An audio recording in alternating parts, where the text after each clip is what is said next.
नमस्कार साथियों, आज अपने बात करते हैं मूली के बारे में। तो मूली में सबसे पहले इसका वानस्पतिक नाम तो रेफिनस स्टाइवस, वानस्पति के नाम तो वो है भी रेफिनस स्टाइवस। तो इसका जो वानस्पतिक नाम है वो है भी रेफिनस स्टाइवस। इसका जो कुल है वो है भी क्रूसीफेरी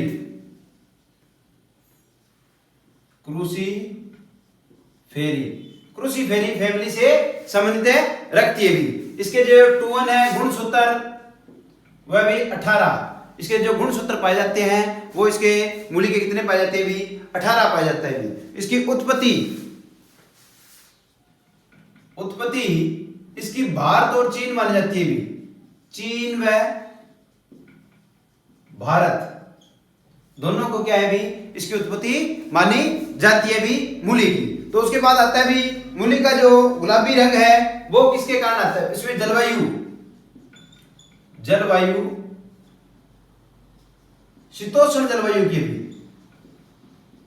शीतोष्ण जलवायु की उपयुक्त तापमान तो वो चाहिए इसको 12 डिग्री सेल्सियस से 15 डिग्री सेल्सियस तापमान है इसको चाहिए भी। अच्छी वृद्धि के लिए, अच्छी इसके रंग और आकार के लिए, खुशबू के लिए तो इसके जो क्या चाहिए भी 12 से 15 डिग्री सेल्सियस तापमान की आवश्यकता होती है। जो मोस्ट इंपॉर्टेंट है भी, बहुत बारी प्रश्न ये पूछा गया है सुपरवाइजर में, डब्ल्यू में, एओ में भी मूली के लिए उपयुक्त तापमान कितना रखा जाता है तो 12 से 15 सेल्सियस तापमान रखा जाता है। उसके बाद आता है भी इसमें जो गुलाबी रंग आता है भी मूली का, गुलाबी रंग वो आता है भी एंथोसाइनिन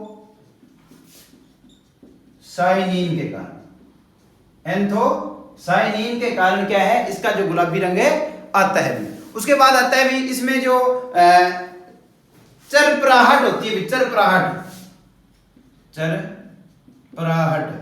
मतलब तीखापन। जब अपने मूली खाते हैं तो उसका तीखापन किसके कारण आता है वो आता है भी एलाइल आइसोथायोनेट,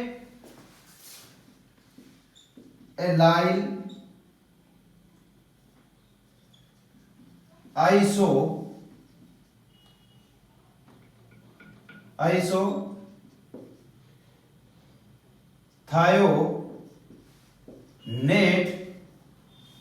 व एलाइल आइसोथायोनेट व ब्यूटाइल थायोसाइनेट के कारण आता है वह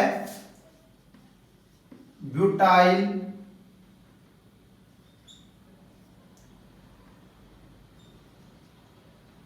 थायोसाइनेट के कारण आता है। ये भी प्रश्न इंपॉर्टेंट है भी, बहुत बार यहां से प्रश्न आता है भी जो मूली का चरपराहटपन है वो किसके कारण आता है, ब्यूटाइल थायोसाइनाइड के कारण और एलाइल आइसोथायोनेट के कारण आता है भी। उसके बाद आता है भी इसमें मूली के अंदर जो आपके बीज की अंकुरण क्षमता है, बीज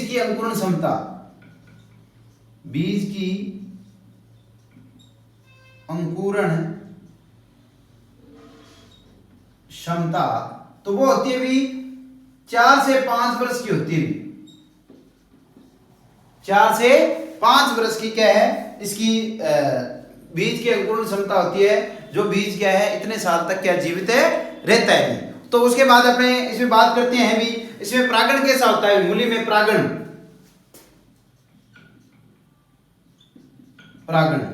तो मूली के अंदर परागण पाया जाता है भी, पर परागण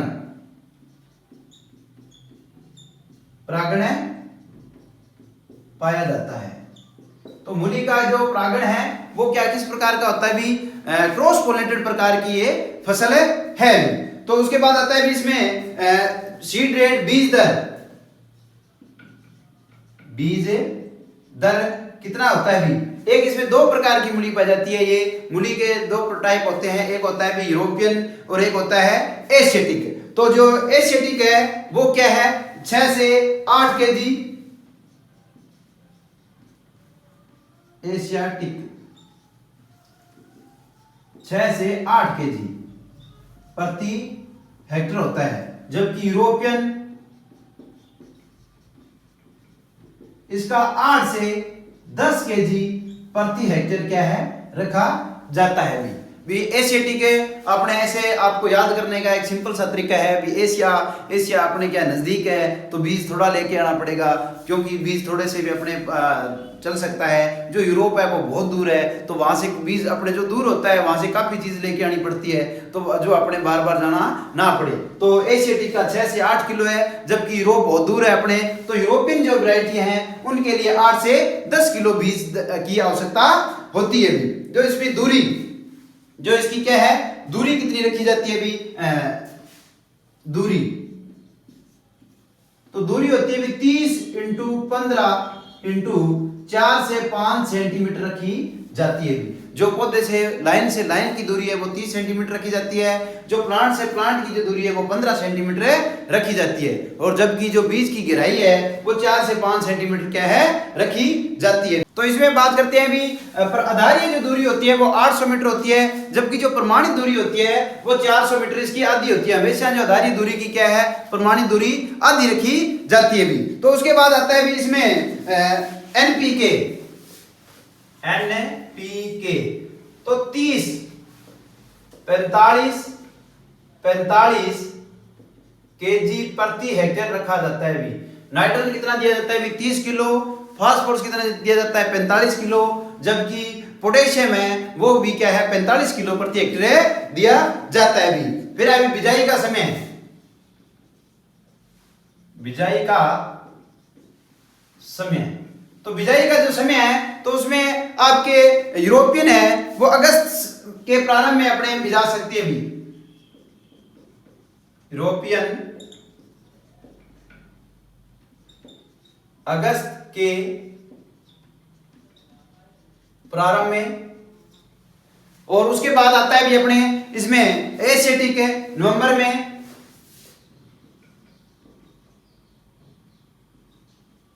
एशियाटिक है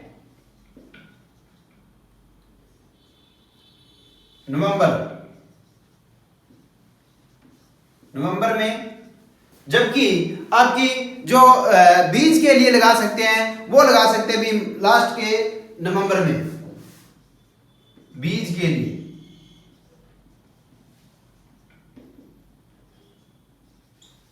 नवंबर के अंतिम सप्ताह में क्या इसको लगा सकते हैं भी। तो उसके बाद आता है भी अपने इसमें उपज कितनी होती है भी। पहले यूरोपियन की, तो यूरोपियन की जो उपज होती है वो होती है भी लगभग आपके 80 से 100 क्विंटल, 80 से 100 क्विंटल प्रति हेक्टेयर प्राप्त होती है। उसके बाद एशियाटिक,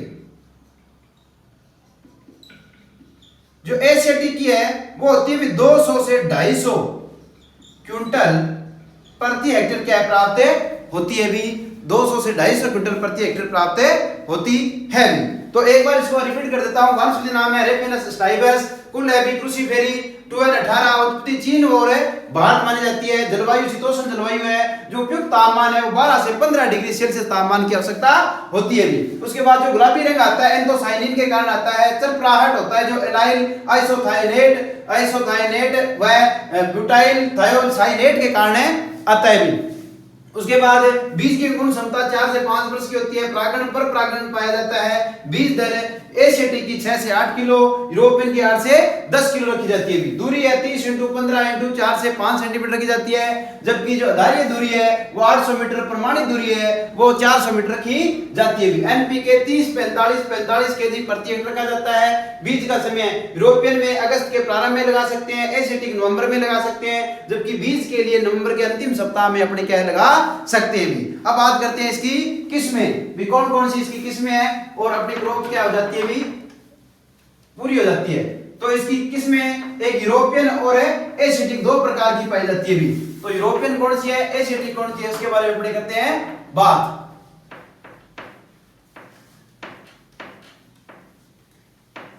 तो सबसे पहले करते हैं भी अपने इसकी किस्मों में आपके एसिटिक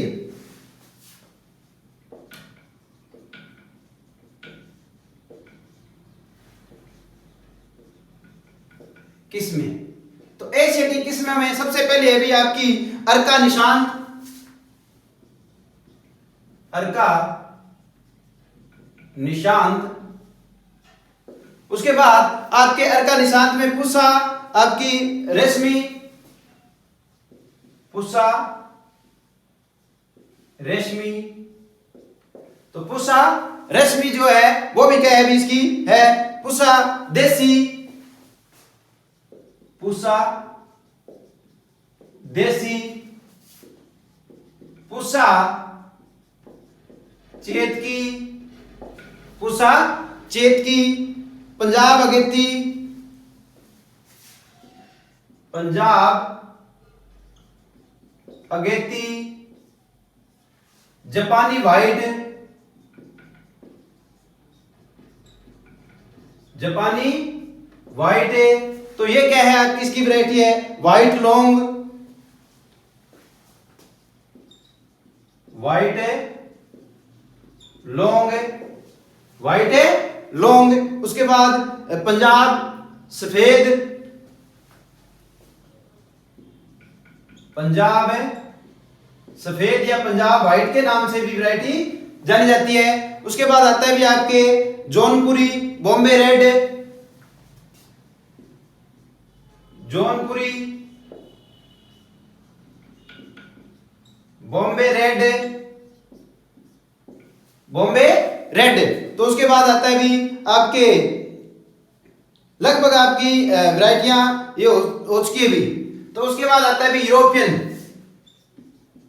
यूरोपियन किस्में। तो यूरोपियन किस्में कौन कौन सी है? तो इसमें सबसे पहले आता है भी यूरोपियन के में आपके चैंपियन, चैंपियन, चैंपियन वैरायटी क्या है भी यूरोपियन है। उसके बाद आता है भी आपकी व्हाइट आई स्किल, व्हाइट आइस किल, व्हाइट आइस किल, ये भी क्या है भी यूरोपियन है। उसके बाद आता है भी आपके French, French break fast, breakfast, ये भी क्या है भी यूरोपियन है। उसके बाद आता है भी स्कार लेटा ग्लोब, स्कार लेटा ग्लोब। तो ये भी क्या है भी आपकी यूरोपियन है वैरायटी है। तो ये थी यूरोपियन और एसिटिक। तो एसिटिक में अर्का निशान, पुसा देसी, पुसा रेशमी, पुसा चेतकी, पंजाब अगेती, जापानी वाइट, वाइट लॉन्ग, पंजाब सफेद, जौनपुरी बॉम्बे रेड। यूरोपियन किस्में में है चैंपियन, व्हाइट आई स्किल, फ्रेंच ब्रेकफास्ट और स्कार लेटा ग्लोब के नाम से जानी जाती है भी। अब कुछ वैरायटी ऐसी है जिनको बिजाई के अकॉर्डिंग भी पूछा जाता है, जैसे पुसा चेतकी है भी, पुसा चेतकी। तो इसको कब तक लगा सकते हैं भी? इसकी जो लगा सकते हैं मार्च के अंतिम सप्ताह तक लगा सकते हैं भी, मार्च के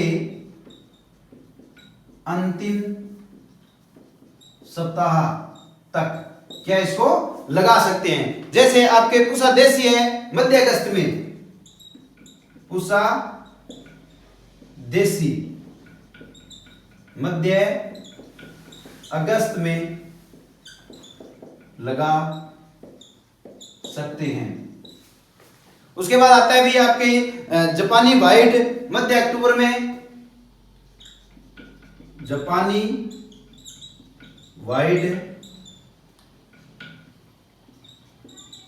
मध्य अक्टूबर में लगा सकते हैं। तो उसके बाद आता है भी आपके पुष्पा हिमानी मध्य सितंबर में, पुष्पा हिमानी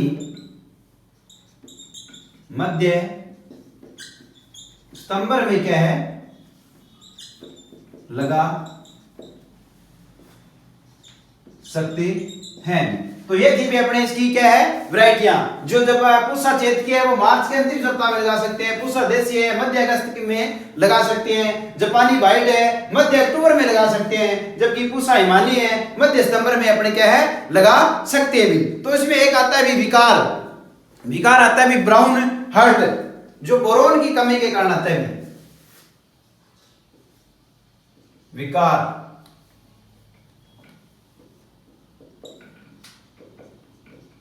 ब्राउन हर्ट जो बोरॉन की कमी के कारण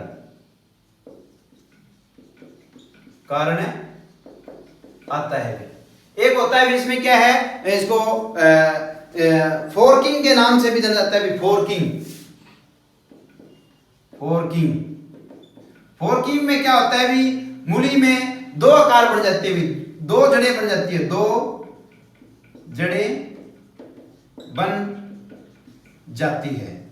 तो इसमें क्या है, दो जड़ें बन जाती है। एक इसमें रोग आता है भी मोजेक रोग आता है, बहुत ही कम रोग आते हैं मोजेक रोग, जो वायरस के कारण आता है, वायरस के कारण, ठीक है।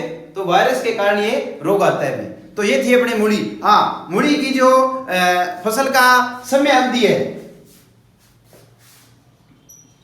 समय अवधि तो वो है भी लगभग 45 से 60 दिन में मूली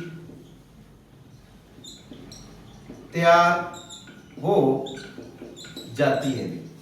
तो ये थी अपने मूली। वीडियो को लाइक और शेयर जरूर करना, साथ में कमेंट करना, और मुझे मोटिवेशन मिलता रहे, इसलिए सभी एग्रीकल्चर दोस्तों के पास वीडियो को जरूर पहुंचा देना मेरे साथियों।